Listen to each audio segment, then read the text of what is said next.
Hey YouTube, this is Prometheus, guys, giving you more of the meta. So basically, I want to give you some insight. I'm actually switching up my offense. I'm rolling with the Indianapolis Colts offense. Probably want to run, a handful of games, maybe a set of 10 or so with that offense, just to see if I can get some cool stuff out of it. I'll be posting some offensive gameplay against this guy. This guy's defense was atrocious. It really wasn't good. He had bad run defense. His offense was pretty good because he was a quick snapper. So basically what this guy would, he would run plays, make one maybe audible adjustment. For the most part, he ran everything stock. He knew his reads pretty well, and he had a pretty effective drives against me. He didn't run so much as basically just knowing his reads and going to different areas. I pretty much stayed pretty generic defensively against this guy, and the reason I've been playing generic is that I don't like giving up big plays. So I just went with, hard flats here, cover 4 type shell, bunched up the line. He actually goes with a little play action play and throws underneath the coverage. So when I initially saw that, I think, okay, this is going to be probably a rage quit based on that particular read. And then I go ahead and jump into cover 9. I'm like, okay, let's see how this guy works against match. Slide my line over, and he hits me a little whip right there. I'm like, okay, that's a fairly good read. He picked up a handful of yards right there in that type of situation. 3rd and 5, I decided to get a little bit more aggressive with the blitz. He's got kind of a stacked look over here. So he's got a stacked look over here. He's got basically this type of situation where he's got a bunch of people. So I man this guy up. I go ahead and put a flat out here. My responsibility is to follow this guy. And when the ball gets snapped, I think what happens is I get off of my defender. In this type of situation. See, I'm waiting, and you can see I'm over here. So something happened. I must have clicked the button. There was a couple of like bad thumb situations in this gameplay because I have been offline for a few weeks and just coming back into this gameplay just or a couple weeks. So he hits me with underneath, but you could see he actually had the seam wide open. So this guy, he had the kind of like a route combination like so. He's got a dig. He's got like a little whip.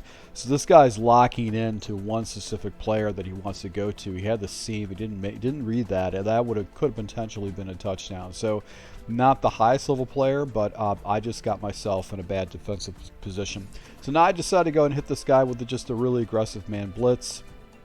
Inside shade my guys. He's got a switch concept going right here.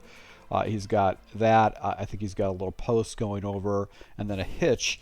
And you'll see if you look at that art I just showed you, basically he's running pretty much everything stock. That defender actually did this, so he's running. He's just quick snapping his plays stock against me, and he's not really making a ton of adjustments. There's one situation where he does make a fairly good read. So now I just jump into cover 9. Spread my defensive line out, and I've got matching principles right here. So he's got 3 wide receivers over here. This guy's going to match up. I've got the corners going to match up. This is defender that's going to have to match up to this guy. So my responsibility is to cheat over to the left or to the right and do that. You could see he actually had an out route. He's got this guy going up. But this route is a streak. In the play art initially, it's supposed to come over. So he saw that weakness in the defense. He saw that guy was uncovered and actually threw right into my defender. My defender actually got a bat up to knock that ball down. So it actually worked out pretty well for me there. So now I go ahead and do a really heavy blitz right here in this type of situation. And he actually blocks this running back. The running back picks it up. I'm using the guy over the gap, and he actually throws right over the top of me, over my user. So if you're playing, or if you see my gameplay and you see how bad my user is, you'll probably challenge it, but that could have been a little bit of a risky play right there. He actually goes ahead, does a little off tackle run right there, and doesn't go anywhere against this specific defense. Going once again with the cover 4 hard flats, just saying, okay, this guy's been throwing everything underneath. He goes into basically a screenplay. There's nothing doing over there. I've got a hard flat out there, so I get him in a 3rd and 11. So I'm feeling pretty good about defense. I'm getting this guy in long yardage and distances. He flips the play. I've got 3 wide receivers, going on over here. I'm a free agent, so I'm going to try to go ahead and protect the seam against number 17. He actually goes ahead and goes with kind of like a levels concept. right here, but he actually hits the corner with the matching principles, and really, really good play right here. This is a good route, good read, good leverage. You got to hand it to the guy to actually see that. I think he comes back to that red zone scissors play a couple different times. Now I actually go ahead and press my guys down. I don't like how the hook zones are basically switched, so I'm going to go ahead and use the one guy. Right here actually goes ahead, scrambles out, and he gets a nice little pancake block with the offensive line and actually picks up a nice little chunk of change, 4 yards there. And it was the first time I think he really showed that he was going to run with his quarterback. He's going to come back to that, and actually it becomes kind of a defensive adjustment that I have to put into the gameplay.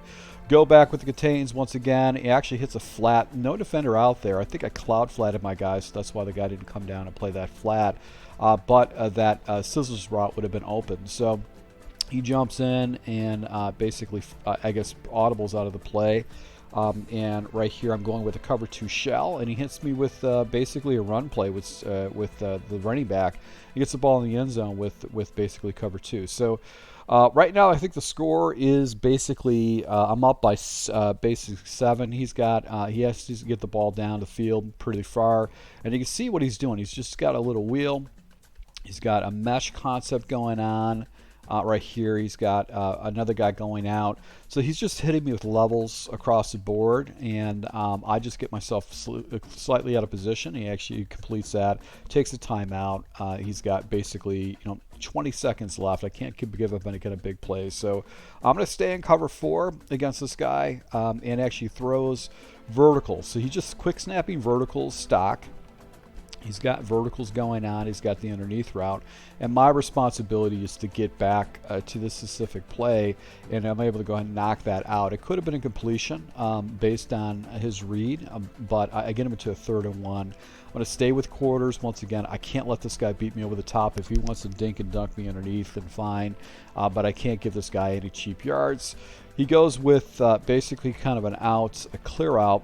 And then he's got basically this little route right here. Then I think he's got some stuff coming on the back side of it. But he's really focusing on this side of the field. And with the problem with quarters is that you got to play over the top. So that clear out, which is getting matched, basically gets picked up perfectly in that type of situation. And as a result, I probably should have played cloud flats right there, because the guy would have been able to play that a little bit better, maybe pick it off. So now I get a little bit frustrated because this guy is getting himself in the field goal range. I figured to go ahead and blitz this guy up. I jump into a 3-3 nickel blitz type situation, but my blitzers are mixed up. I press my guys down. This is just a bad adjustment. I probably should have preset the blitz. Got out of this again. He actually has kind of a whip concept, and then he's got, I think, a dig on the back side. He sees the whip, hits it, and then he gets himself right into field goal range inside the 30, basically 5 seconds left. 2nd and 1, I'm thinking, okay, what are you doing, dude? You should be kicking your field goal right here. I basically go ahead and just stay with quarters, saying, okay, you're not going to take a shot up top. I'll let you dink and dunk me in the middle of the field.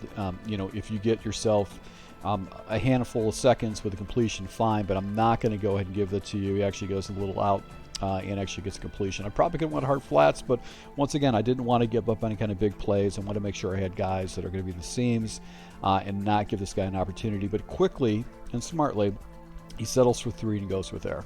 So here's a money situation. Basically, it's a second half. He's got an opportunity to go up possession against me. I decided to go ahead and jump into basically it's the 34 defense against anytime I see a play which essentially is going to be like a deuce close, stuff like that. I like to set up a defense specifically. He actually has an inside zone. He probably should have went back to this. I don't know why he just keeps switching things up. Now he goes into a pistol offense, and I decided to go ahead and blitz an extra blitzer here, and he actually goes and runs off the edge. You can see my lines out there to go ahead, and linebackers are out there to go and bottle that up. So he does a little inside zone. So he had success in the first run play, and then the second run play get him into a 2nd and long situation. This guy had leverage. If he would have saw that ball a little bit earlier, he probably would have been fine. But once he gets past the numbers, he should have released it. I'm carrying with this other guy. This guy's got double teamed. This play's locked up.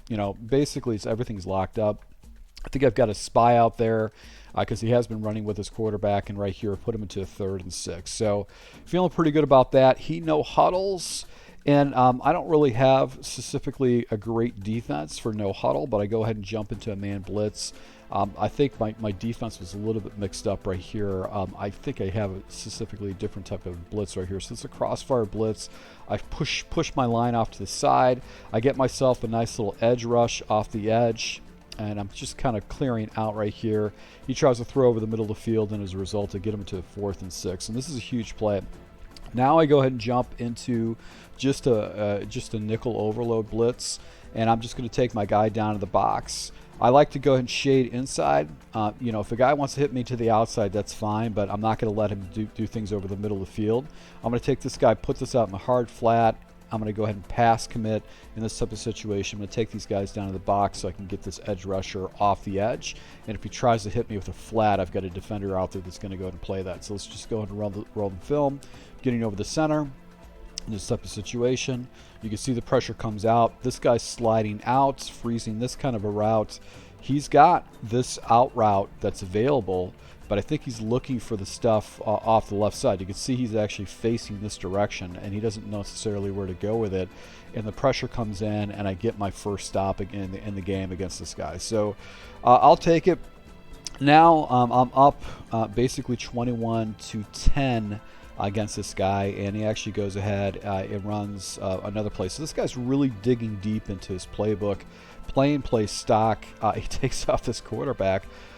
So that was really kind of frustrating right there. The matching principles works like man coverage, and one of the things that a weakness of man coverage is that I had kind of a Texas 4-man play going on where the defensive ends are not containing, they're going to the into the inside.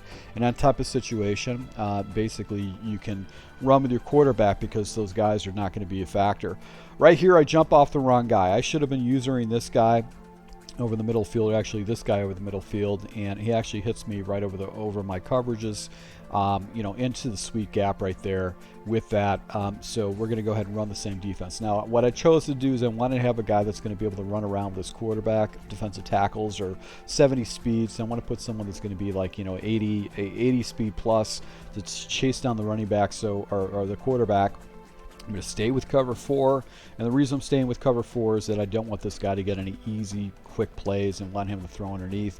He's running a lot of levels, he's throwing to the outside, but he hasn't really challenged me up the seams, and I don't want to give this guy any kind of seam opportunities right here. So once again, he goes back to a run. You can see the run is actually bottled up with this cover 4, so I like that. It takes away the run against this guy. Now I go ahead and jump into the same play, same setup. Right here I've got the QB contain. He throws over the middle of the field. First time he actually throws a seam and actually gets a nice little completion right there. So I go ahead and switch up my audibles, but I don't know if you noticed that I actually had one of my curl flat audibles at 0, which it should have been 5. I missed that. I thought I switched it, and these should be all at 5-yard depth, and you're going to see this guy actually get a nice little completion. Right here, this guy is a curl flat, so he jumped out and he's playing 0 where he should be playing 5, and he saw the back end corner and he threw it and basically got a touchdown. So I just had a wrong adjustment set up, and it's just me being a rookie. So basically I'm up 24-0. I took a field goal. I figured I'm going to take away the good 3 points against this guy. He's got 1 minute and 11 seconds left. He's got 1 timeout. So my goal is to make sure I keep everything in bounds and making sure that he can't scramble with his quarterback and don't allow anything over the top. So I decided to jump into cover 6, but you can see there's some holes right here in the defense. He's just doing a simple like sail concept with levels in the back end. And I want to make sure I take away the deeper route. He checks down, and he actually gets nice little leverage right there and picks up a good chunk of change in that type of situation. No huddles, and I'm like, okay, I don't necessarily like this defense for what he's running. I probably should play the sticks in this type of situation. But you can see I go ahead and put this guy in a spy, so he'll slide over the middle of the field and freeze the same play that he runs. Right here he goes with basically, you know, a play concept where he's got a little stick. I think this is a little hitch over here, and then he's got a corner over here, and you can see I've got that one player that's out there. He doesn't know what to do with the ball. I got myself a nice little block shed by my defensive tackle, and he throws the ball away. So that actually worked out pretty well for me in that type of situation. Back at it again right here, going with the cover 4 play, and basically want to go ahead and do a QB contain, or basically spy someone up. And what he's doing is he's got a flat, he's got a drag, he's got an angle route, and then he's got a corner, and I think he's got a kind of a post going over the middle of the field.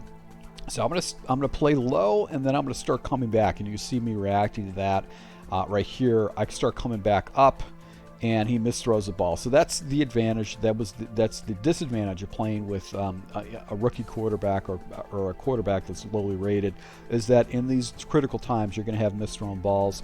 I actually made a good read. I was actually trying to cover that up too, but because he had a bad quarterback, that was the reason why I was misthrown. So you can see I'm staying with the cover 4.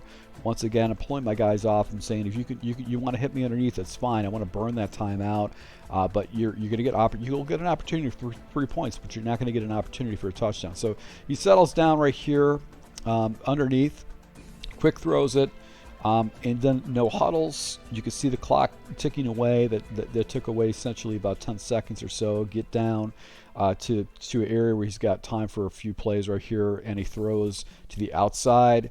And as a result, that was a 4th down situation. He just quick throws it, and I get a break. So this guy was a quick snapper, played a lot of stock plays. He had a very wide playbook. I think if he played with a better team, he probably wouldn't have got himself in too much trouble with this gameplay. But I'm able to go ahead and pick up a victory defensively against this guy. And I was just running a lot of generic defenses against this guy and just picking up on his tendencies, trying to take away things that he liked to do. So, guys, I'll be rolling out some Colts offensive gameplay, so take a look at that, and I'll keep showing you things I'm doing on defense to get stops. So once again, thank you for your support. Until next time.